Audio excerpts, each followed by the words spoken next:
ಮೂಲ ಅಂಶಗಳು ವಿದ್ಯಾರ್ಥಿಗಳೇ, ಇಲ್ಲಿ ನಮಗೆ ದೊರೆಯುವಂತಹ ಸಮಾಂತರ ಶ್ರೇಣಿಯನ್ನು ನಾವು ಅಧ್ಯಯನ ಮಾಡೋಣ ವಿದ್ಯಾರ್ಥಿಗಳೇ. ಹಾಗಾದರೆ ಸಮಾಂತರ ಶ್ರೇಣಿ, ನಾವು ಮೊದಲು ಸಮಾಂತರ ಶ್ರೇಣಿ ಅಂದರೆ ಏನು, ಸಮಾಂತರ ಶ್ರೇಣಿಯಲ್ಲಿ ಬರುವಂಥ ಕೆಲವೊಂದಿಷ್ಟು ವಿಧಾನಗಳನ್ನು ನಾವು ಅಧ್ಯಯನ ಮಾಡಿ ತದನಂತರ ಇಲ್ಲಿ ಬರುವಂತಹ ಪ್ರಶ್ನೆಗಳಿಗೆ ನಾವು ಸರಿಯಾಗಿ ಉತ್ತರಿಸೋಣ ವಿದ್ಯಾರ್ಥಿಗಳೇ. ಸಮಾಂತರ ಶ್ರೇಣಿ ಅಂದರೆ ಏನು?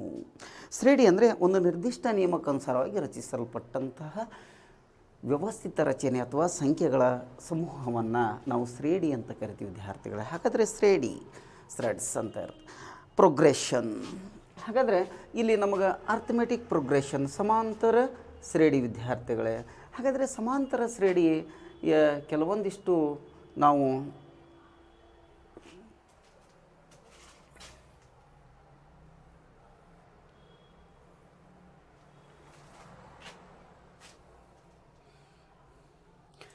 ಸಮಾಂತರ ಶ್ರೇಣಿಯ ಕೆಲವೊಂದಿಷ್ಟು ಮೂಲ ಅಂಶಗಳನ್ನು ನಾವು ತೆಗೆದುಕೊಳ್ಳೋಣ ವಿದ್ಯಾರ್ಥಿಗಳೇ.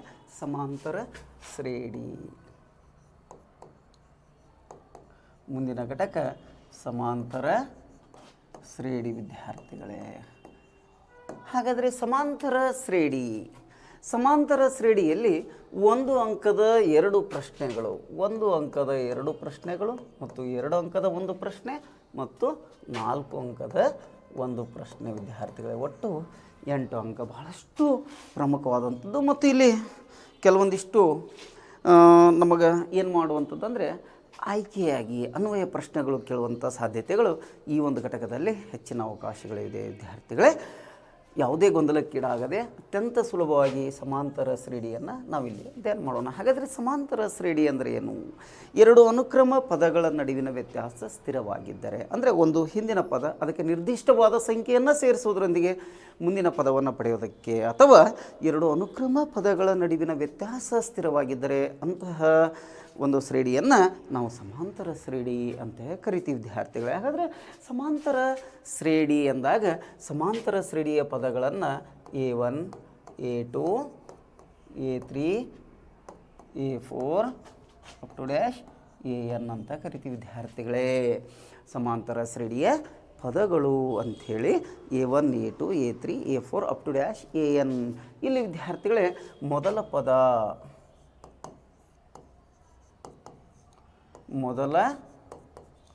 ಪದವನ್ನು ಎ ಅಂತ ಕರಿತೀವಿ ಅಥವಾ A1 ಅಥವಾ ಎ ಅಂತ ಕರಿತೀವಿ ವಿದ್ಯಾರ್ಥಿಗಳೇ. ಸಾಮಾನ್ಯ ವ್ಯತ್ಯಾಸ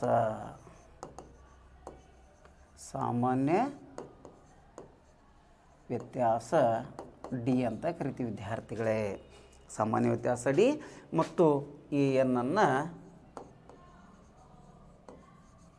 ಕೊನೆಯ ಪದ ಅಂಥೇಳಿ ಕರಿತೀವಿ ವಿದ್ಯಾರ್ಥಿಗಳಿಗೆ.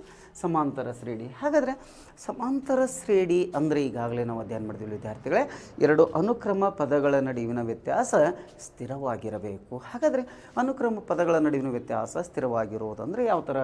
ಉದಾಹರಣೆ ನಾವಿಲ್ಲಿ ತೆಗೆದುಕೊಳ್ಳೋಣ ವಿದ್ಯಾರ್ಥಿಗಳೇ. ಉದಾಹರಣೆ 2, 4, 6, 8 ಅಪ್ ಟು ಡ್ಯಾಶ್ ಇನ್ಫಿನಿಟಿ, ಅನಂತತೆವರೆಗೂ ಅಂಥೇಳಿ ನಾವು ಕರಿತೀವಿ ವಿದ್ಯಾರ್ಥಿಗಳೇ.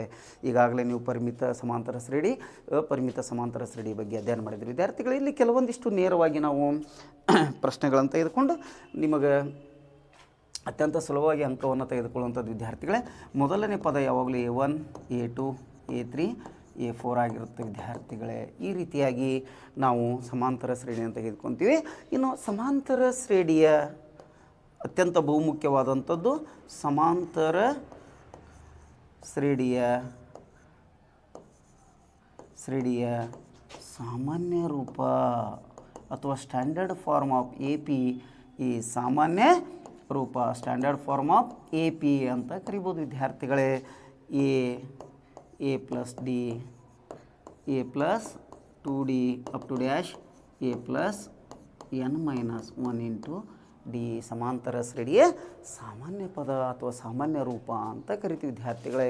ಇಲ್ಲಿ ಮೊದಲನೇ ಪದ ಎ ಆಗಿರುತ್ತೆ, ಸಾಮಾನ್ಯ ವ್ಯತ್ಯಾಸ ಡಿ ಆಗಿರುತ್ತೆ ಮತ್ತು ಎ ಎನ್ ಕೊನೆಯ ಪದ ಆಗಿರುತ್ತೆ.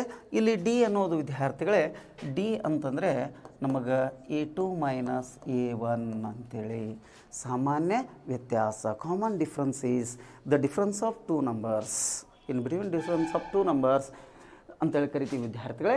D is equal to A2 minus A1. A2 minus A1 ಅಂದರೆ ಮುಂದಿನ ಪದ ಮೈನಸ್ ಹಿಂದಿನ ಪದ. ಈಗಾಗಲೇ ನಾವು ಅಧ್ಯಯನ ಮಾಡಿದಂತೆ ಮುಂದಿನ ಪದ ಮೈನಸ್ ಹಿಂದಿನ ಪದವನ್ನು ತೆಗೆದುಕೊಳ್ಳುವಂಥದ್ದು ವಿದ್ಯಾರ್ಥಿಗಳೇ.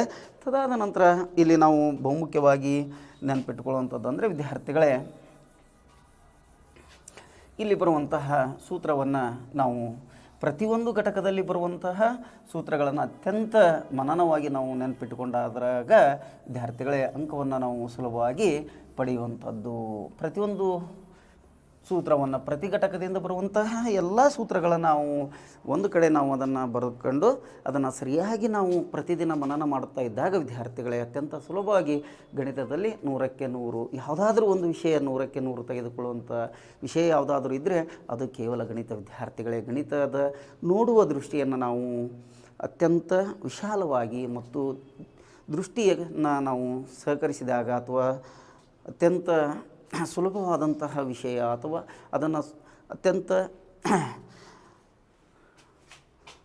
ಪ್ರಯತ್ನದಿಂದ ನಾವು ಅಥವಾ ಪ್ರಾಕ್ಟೀಸ್ ಮೇಕ್ ಮ್ಯಾನ್ ಪರ್ಫೆಕ್ಟ್ ಅನ್ನುವಂಥ ನಿಯಮದ ಪ್ರಕಾರ ನಾವು ಅತ್ಯಂತ ಸುಲಭವಾಗಿ ಅದನ್ನು ಪ್ರತಿದಿನವೂ ನಾವು ಗಣಿತವನ್ನು ಕಲಿತಾ ಬಂದಾಗ ವಿದ್ಯಾರ್ಥಿಗಳು ಅತ್ಯಂತ ಸುಲಭವಾದಂಥ ವಿಷಯವಾಗಿರುತ್ತೆ. ಹಾಗಾಗಿ ವಿದ್ಯಾರ್ಥಿಗಳೇ ನಾವು ಮುಂದೆ ನಾವು ಏನು ಮಾಡೋದು ಅಂತಂದರೆ ಈ ಒಂದು ಸಮಾಂತರ ಶ್ರೇಣಿಯಲ್ಲಿ ಎನ್ನನೆಯ ಪದ N is equal to A plus N minus 1 into D ಅನ್ನುವಂಥದ್ದು. ಇಲ್ಲಿ AN ಈಗಾಗಲೇ ಹೇಳಿದಂತೆ ಕೊನೆಯ ಪದ ವಿದ್ಯಾರ್ಥಿಗಳೇ. ಇಲ್ಲಿ A ಮೊದಲ ಪದ ವಿದ್ಯಾರ್ಥಿಗಳೇ, ನಂತರ N ಪದ ವಿದ್ಯಾರ್ಥಿಗಳೇ, N ಅನ್ನೋದು ಪದ, ನಂತರ ಡಿ ಸಾಮಾನ್ಯ ವ್ಯತ್ಯಾಸವಾಗಿರುತ್ತೆ. ಈ ಸೂತ್ರ ಅತ್ಯಂತ ನೆನಪಿಟ್ಕೊಳ್ಳುವಂಥದ್ದು ವಿದ್ಯಾರ್ಥಿಗಳೇ. ತದಾದ ನಂತರ ಅವುಗಳ ಮೊತ್ತ, ಇದು ಎನ್ನನೇ ಪದವನ್ನು ಕಂಡುಹಿಡಿಯುವ ಸೂತ್ರ. ಆದರೆ ಇನ್ನು ಪದಗಳ ಮೊತ್ತವನ್ನು ಕಂಡುಹಿಡಿಯಲಿಕ್ಕೆ SN sum of numbers equal to SN equal to N/2 2A plus N minus 1 into D ವಿದ್ಯಾರ್ಥಿಗಳೇ. ಈ ಸೂತ್ರವನ್ನು ಕೂಡ ನಾವು ನೆನಪಿಟ್ಕೋಬೇಕಾಗುತ್ತೆ. ತದನಂತರ ಇನ್ನೊಂದು ನಾವು ಇದರಲ್ಲಿ ಮುಖ್ಯವಾಗಿ ಬರುವಂಥದ್ದು SN is equal to N/2 A plus AN ಅಂತ ಬರೆದುಕೊಳ್ಬೋದು ವಿದ್ಯಾರ್ಥಿಗಳೇ. ತದಾದ ನಂತರ ಇನ್ನೊಂದು ನಾವು ನೆನಪಿಟ್ಕೊಳ್ಳೋದಂತಂದರೆ ವಿದ್ಯಾರ್ಥಿಗಳೇ ಇಲ್ಲಿ SN is equal to N/2 A plus L. N ಅಥವಾ AN ಅಥವಾ L ಅನ್ನು ನಾವು ಏನಂತೀವಿ ವಿದ್ಯಾರ್ಥಿಗಳೇ, ಕೊನೆಯ ಪದ ಅಂತ ಕರಿತಾ ಇದ್ದೀವಿ. ಇಷ್ಟು ಸೂತ್ರಗಳನ್ನು ನಾವು ನೆನಪಿನಲ್ಲಿ ಇಟ್ಕೊಂಡ್ಬಿಟ್ರೆ ವಿದ್ಯಾರ್ಥಿಗಳೇ ಅತ್ಯಂತ ಸುಲಭವಾಗಿ ಸಮಾಂತರ ಶ್ರೇಣಿಯಲ್ಲಿ 8 ಅಂಕವನ್ನು ಸುಲಭವಾಗಿ ತೆಗೆದುಕೊಳ್ಳುವಂಥದ್ದು ವಿದ್ಯಾರ್ಥಿಗಳೇ. ಹಾಗಾದರೆ ನಾವು ಇವತ್ತಿನ ದಿನ ಈಗಾಗಲೇ ಮತ್ತೊಮ್ಮೆ ಹೇಳ್ತಾ ಇದ್ದೇನೆ ವಿದ್ಯಾರ್ಥಿಗಳೇ, ಅಲ್ಲಿ ಬರುವಂತಹ ಸೂತ್ರಗಳನ್ನು ನಾವು ನೆನಪಿನಲ್ಲಿ ಇಟ್ಕೋಬೇಕಾಗುತ್ತೆ ವಿದ್ಯಾರ್ಥಿಗಳೇ. ಅದನ್ನು ನಾವು ಬರೆತೆಗೆಯೋದ್ರ ಮೂಲಕ ಪ್ರತಿದಿನ ಅದನ್ನು ನಾವು ಒಂದು ಬಾರಿ ಆಲಿಸೋದ್ರ ಮೂಲಕ ಸೂತ್ರವನ್ನು ನಾವು ಸುಲಭವಾಗಿ ನೆನಪಿನಲ್ಲಿ ಇಟ್ಕೋಬೋದು ವಿದ್ಯಾರ್ಥಿಗಳೇ. ಆ ಸೂತ್ರವನ್ನು ಯಾವ ರೀತಿ ನಾವು ಅದನ್ನು ಆ ಒಂದು ಕೊಟ್ಟಂಥ ಪ್ರಶ್ನೆಗೆ ನಾವು ಬಳಸಿಕೊಳ್ಳುವುದು ಅನ್ನೋದನ್ನು ಈ ಒಂದು ತರಗತಿಯಲ್ಲಿ ಅಧ್ಯಯನ ಮಾಡೋಣ ವಿದ್ಯಾರ್ಥಿಗಳೇ. ಹಾಗಾದರೆ ಇಲ್ಲಿ ನಮಗೆ ಬಹಳ ಮುಖ್ಯವಾಗಿರುವಂಥದ್ದಂದರೆ ಈಗಾಗಲೇ ಹೇಳಿದಂತೆ ಗಣಿತದಲ್ಲಿ ನಮಗಿರುವಂತಹ ಕೆಲವು ನ್ಯೂನ್ಯತೆಗಳು ಅಂತ ಕರಿತೀನಿ ವಿದ್ಯಾರ್ಥಿಗಳೇ. ನ್ಯೂನ್ಯತೆ ಅಥವಾ ತಪ್ಪು ಕಲ್ಪನೆ ಅಂತ ಹೇಳ್ಬೋದು. ಏನಪ್ಪ ತಪ್ಪು ಕಲ್ಪನೆ ಅಂತಂದರೆ ಗಣಿತ ಬಹಳಷ್ಟು ಕಠಿಣವಾದ ವಿಷಯ, ಇದನ್ನು ನಾವು ಮೊದಲು ನಮ್ಮ ತಲೆಯಿಂದ ಅಳಿಸಬೇಕಾಗಿದೆ ವಿದ್ಯಾರ್ಥಿಗಳೇ. ಅಂದರೆ ತಲೆಯಿಂದ ದೂರ ಕಳಿಸಬೇಕಾಗಿದೆ. ಅಂದಾಗ ಮಾತ್ರ ಗಣಿತ ಸುಲಭವಾಗಿ ಅಧ್ಯಯನ ಅಥವಾ ಅರ್ಥವಾಗುವಂಥದ್ದು ವಿದ್ಯಾರ್ಥಿಗಳು.